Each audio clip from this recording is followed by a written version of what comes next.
My name is Ava and I'm 22 years old. You might be wondering how a girl my age ends up living with her uncle, especially given what I'm about to tell you. Honestly, I never imagined this would happen either. I'm studying graphic design, and most of my time is spent drawing, designing, and doing freelance work. Life has been a challenge ever since my parents divorced when I was younger. I moved around a lot, trying to find stability. Eventually, I ended up staying with my Uncle Nathan. It wasn't part of the plan. Make sure to subscribe to my channel so I can continue bringing you more fascinating true stories like this one. And don't forget to watch this video till the end, and like the video because this story is going to be incredibly interesting. Please hit the like button to show your support. It all started when my mom had to go away for work, and I needed somewhere to stay while finishing college. Nathan, my uncle, was the only family member who could help. He's been married to his wife Victoria for a few years now. They live in a beautiful house in the countryside far from the city. I thought it would just be another temporary move to a quiet place, but things didn't turn out how I expected it. A few months later, I had adjusted to the house, the routine, and the peacefulness, or so I thought, but today something happened, something I need to share. It started when I walked into Nathan's room while he was asleep. But before I explain, don't forget to subscribe to the channel so you can stay updated with the rest of the story. Let me tell you a little about Nathan. He's not like most uncles to me. He's always been more of a mentor than a family member. Growing up, he taught me how to ride a bike, fix things around the house, and even bought me my first car when I turned 18. So when my mom needed someone to take me in, Nathan was the obvious choice. He's thoughtful, patient, and very kind. But it wasn't just him. I was moving in with his wife Victoria. She'd been in the picture for a while. They married 2 years ago, and at first I wasn't too sure about her. She's older than Nathan, and something about her made me feel like an outsider in their home initially. I stayed in the guest room at the far end of the house, trying not to intrude. Over time, things became less awkward and Victoria started giving me advice on cooking, cleaning, and household matters. We weren't best friends, but it wasn't as tense as it was before. I thought things were getting better, but recently I've noticed something I can't explain. The more time I spent with Nathan, the more I felt drawn to him. His smiles, the occasional touch of his hand, and the way he would look at me when he thought I wasn't paying attention felt different. I couldn't ignore it. A tension between us began to build, an energy that was impossible to escape. I know what you're thinking, Ava. What are you talking about? He's your uncle.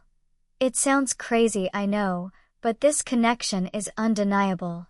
I tried to brush it off, telling myself it was in my head, but every time we were alone, the atmosphere felt charged as if something was pulling us together. Here's where things get interesting. One evening after dinner, I was working on a project in my room when I heard footsteps in the hallway.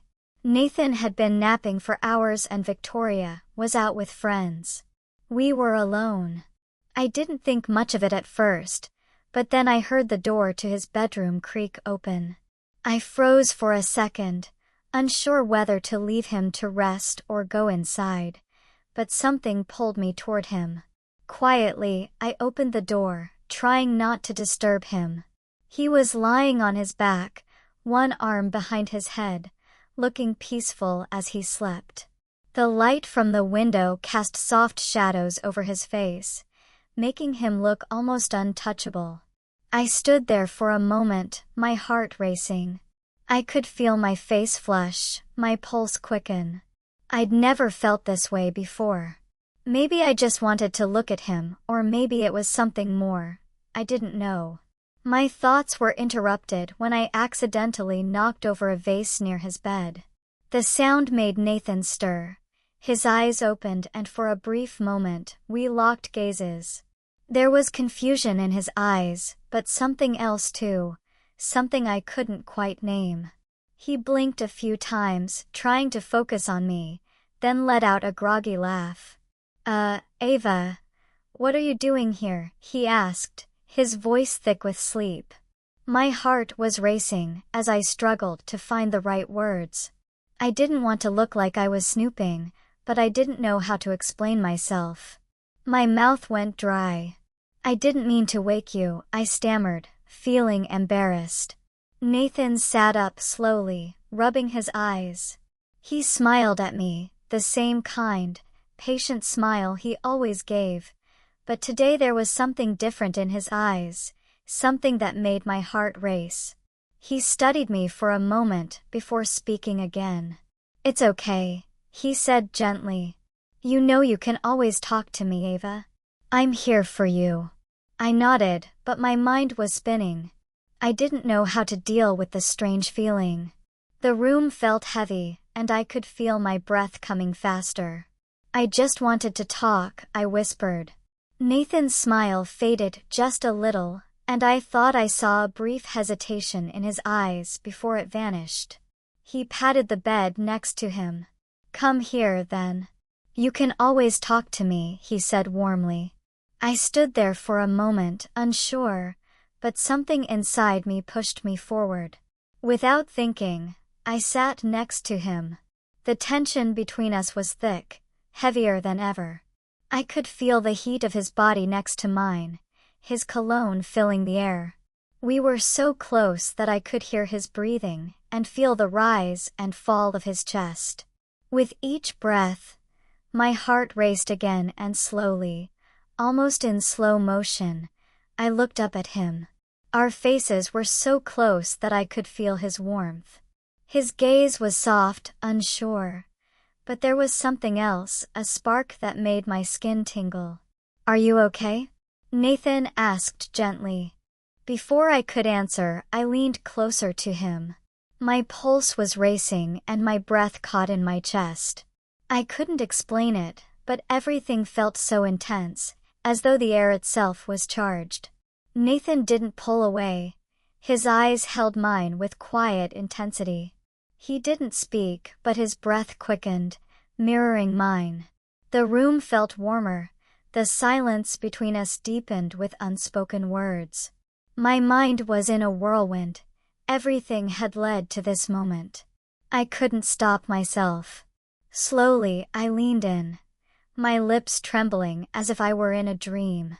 They brushed against his. At first, it was uncertain, tentative, but then as his lips met mine, soft and gentle, I couldn't stop myself. My mind screamed for me to stop, but my body refused. I needed this. I wanted this. Nathan's hand cupped my cheek, urging me closer. His other hand resting beside us, grazing my skin. I could feel the heat of his touch. The kiss deepened, and soon it was hard to tell where his lips ended and mine began. The rest of the world disappeared. It was just the two of us, caught in this undeniable connection. My mind raced with confusion, guilt, but also with a strange sense of rightness. What were we doing? Why did it feel so necessary? There were no words to explain it, no logic behind it. He pulled away for just a moment, his forehead resting against mine. Our breathing was heavy, each breath shaky and slow. I could feel his pulse against my skin, matching the rapid beat of my own heart. "Ava," his voice was soft, strained with something deeper. "We shouldn't." But I wasn't sure I agreed. Something inside me refused to acknowledge any reason to stop. Slowly, I reached for his hand, intertwining my fingers with his. He didn't pull away. His fingers curled around mine, holding on to me just as tightly as I was holding on to him. Our eyes met, and for a long moment, we didn't speak. The weight of everything hung between us. Should we? Could we? My hand instinctively moved to the back of his neck, pulling him closer. I kissed him again. This time there was no hesitation, No fear, just the overwhelming need to stay close to him, to feel his presence. Nathan's hands slid down my back, drawing me closer. The contact of our bodies made everything feel incredibly intense. I didn't know where this was heading, but I didn't care. I wanted to stay in this moment where only the two of us existed. My heart pounded in my chest as his lips moved to my neck, pressing soft kisses against my skin. I could feel his breath against my ear, sending a shiver down my spine.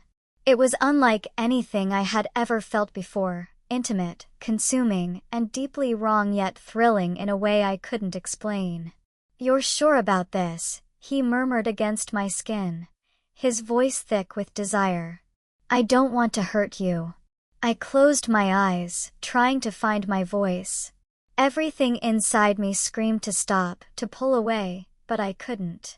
The longing was too strong, the need too powerful. I didn't want to think anymore. Didn't want to question anything. I just wanted to be with him. "I'm sure," I whispered. My hands moved over his chest, feeling the warmth of his skin beneath my fingertips. "I want this, Nathan. I want you." The room seemed to close in around us, the light dimming as the intensity of our connection grew. Every touch, every kiss felt like a promise of something more, something neither of us fully understood, but we were both ready to explore. I could feel his heartbeat steady against mine, syncing with the rhythm of my own. And even though part of me still fought against the reality of what was happening, a much larger part of me surrendered completely. Oh, it wasn't just kissing anymore, it was more than that. It was a connection I couldn't explain, a bond that went beyond words. "I've wanted this for so long," Nathan whispered, his breath warm against my lips. I could barely comprehend his words as my hands roamed over him, feeling the muscles beneath his skin, the heat of him, the way he responded to me.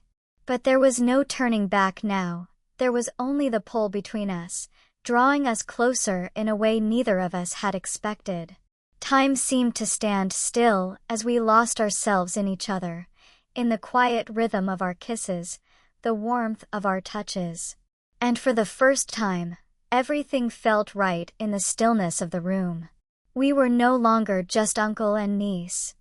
We were two people bound by something deeper, something more intense than anything I had ever known.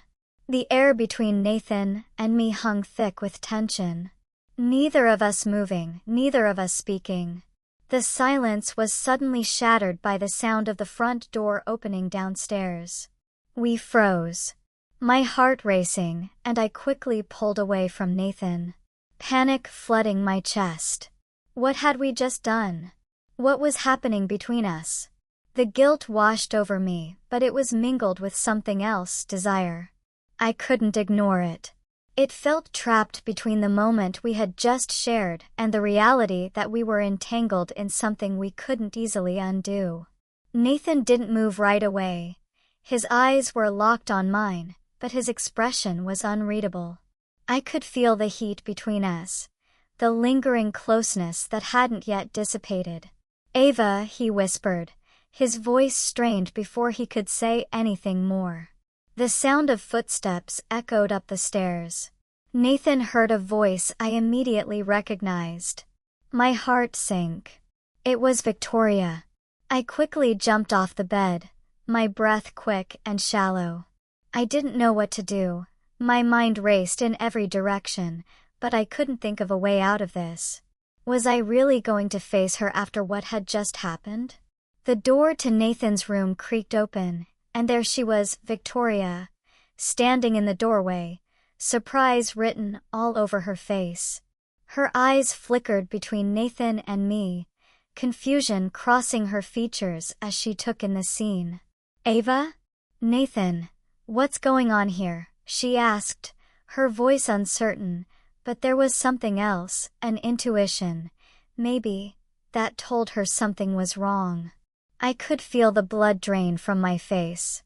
Victoria's presence was like a bucket of cold water, and in that moment, Everything felt wrong. There was no way to explain this. No way to justify what had just happened between Nathan and me.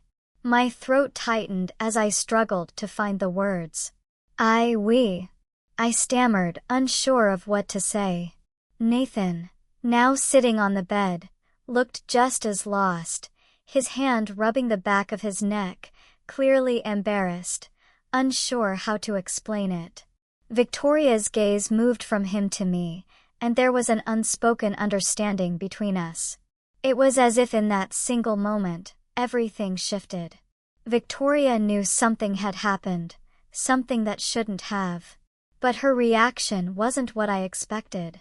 Instead of anger, disappointment, there was only a deep, unsettling sadness in her eyes. She stepped into the room, closing the door behind her. Her presence was commanding and the room fell into an odd, tense silence, like the calm before a storm. "Ava, you need to understand something," Victoria said gently, her voice softer than I anticipated.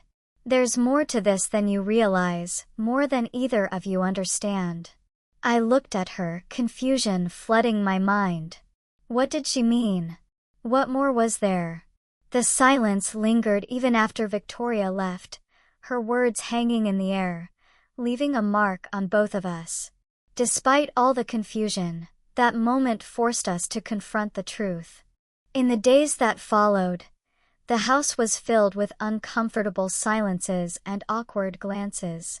Nathan and I avoided each other, the weight of our actions pressing down like an invisible force. Victoria didn't explode in rage. Instead, she suggested we all sit down and talk, really talk. It was the hardest conversation of my life. Tears were shed, truths revealed. Nathan admitted he'd been feeling distant in his marriage, and I'd been seeking comfort in the wrong place amid my own loneliness. Victoria shared her own struggles, how she'd sensed the growing tension, but hoped it would pass. "We're all human," she said, her voice steady. "We make mistakes, but we can choose to learn from them." To my surprise, she forgave us, not instantly, but with time and counseling. Nathan and Victoria recommitted to their marriage, attending therapy together. As for me, I moved out to give them space, finishing my degree and channeling my energy into my art. I started a blog about navigating family dynamics and emotional boundaries, helping others avoid the pitfalls I fell into. Years later, we're all closer in a healthier way, Nathan as the mentor he always was, Victoria as a wise friend. That forbidden spark? It taught me about self-control, respect, and the power of forgiveness. It wasn't the end, it was a new beginning for all of us.